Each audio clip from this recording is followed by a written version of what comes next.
Red Dead Revolver was a game developed by Rockstar San Diego in collaboration with Capcom and published by Rockstar Games. It was released on May 4th, 2004 in North America for both the Xbox and the PlayStation 2. The game was Rockstar's attempt to branch out into another story genre, in this case a spaghetti western in the style of The Good, the Bad, and the Ugly. They had already found success in Grand Theft Auto 3 and the Max Payne series, and another hit series would launch them into the gaming limelight. It received mixed reviews at first, but eventually hit a decent niche in the market, selling close to 1 million copies in the US.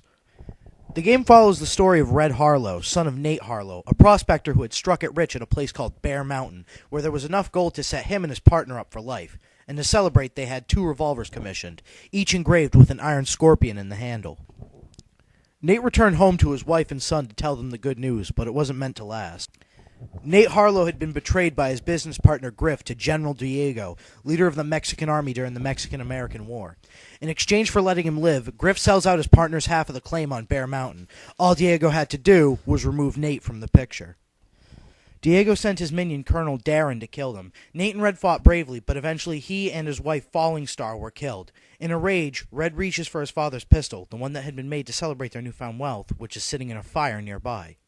He managed to fire a shot at Darren, blowing off his arm. Man, that is a good gun. I mean, it's just a pistol. How did it blow off his arm? Like, what caliber gun is this? Is this some kind of untapped military technology? I mean, even if it had the power to blow off his arm anyway, a child would not be able to contain that recoil, much less when it's burning a hole in his hand. And how did he fire it accurately if it has that much power? I mean, the sheer physics of it alone are just... The story continues years later. Red is a grown man and is making his living as a bounty hunter. The game follows several story missions as Red takes down outlaws for the Sheriff of Brimstone, making some friends along the way. Jack Swift, the gentleman gunslinger from England, who has a few scores to settle.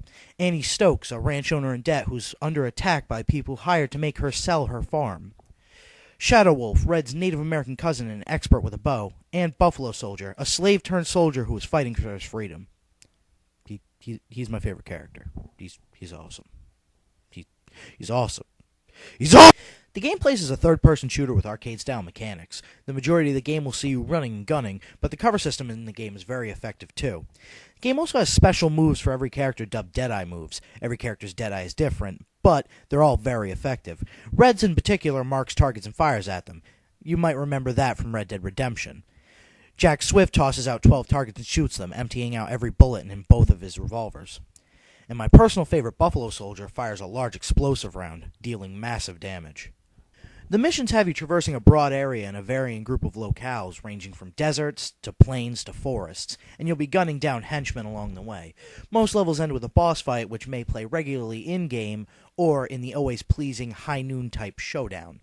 You gain money from killing enemies and from beating the boss, which you can spend on various things, from items to use in games like guns, knives, and health, to characters and levels to use in multiplayer. The game isn't difficult per se, but there are some boss fights that can prove to be a little challenging. In my opinion, Pig Josh's is one of these. His dynamite attack always seemed to get me right when I was really low on health and I couldn't find any health pickups in the vicinity. Also, his voice was just annoying. The multiplayer mode had a large selection of characters, all with different abilities and Deadeye attacks. The game modes were awesome, too. Aside from your standard deathmatch, there was a game type in which you'd kill opponents and they'd drop these playing cards. From these, you had to pick them up and build the best poker hand you can. There was also a 4-player high noon duel that was always a fun way to kill time and really, really piss off your friends. The graphics in the game weren't great, but it was an early Xbox and PS2 release, so you can't expect a miracle. Were an HD remake to be made, however, I would instantly buy it. The soundtrack is fantastic, and that's really one of the big selling points of the game. They did a fantastic job nailing what they were going for with the old-school spaghetti western sounds. The title theme alone is stuck in my head permanently, and I find myself humming it regularly. The voice acting as well is very well done. Some of the characters are really humorous, and their voices are meant to be kind of annoying and really not pleasant to listen to. But the main characters are really well done. Red Harlow in particular, they were really trying to make him out to be a Clint Eastwood type character, and they really did a good job getting a voice actor for that. The replay value is fairly high too. At the end of every mission you're given a rating, either a good or an excellent. And it's really hard to get excellent on every single mission in your first time playing through, so you're going to end up going back. And also, you can earn extra money to buy any weapons you may have missed, or characters, or stages, or journal entries, too. There's an extensive journal in the game that has information on every gun and every character. It's really extensive, and it's really fun to read sometimes. Overall, Red Dead Revolver is a fantastic game. There's a lot of people who say it doesn't stack up well to Red Dead Redemption, its spiritual successor, but the games are so different, I don't even think they should really be compared to each other. Red Dead Revolver feels more like a fun romp through the Old West, whereas Red Dead Redemption tries to tell a gritty, heart-gripping story about, well, redemption. I mean, it's in the title. Come on. It's redemption. My final rating for Red Dead Revolver is an 8 out of 10. It earned a solid chunk of points with the soundtrack, and the gameplay is really, really fun. The characters, too, are extremely memorable, and you'll find yourself quoting them quite often after beating the game.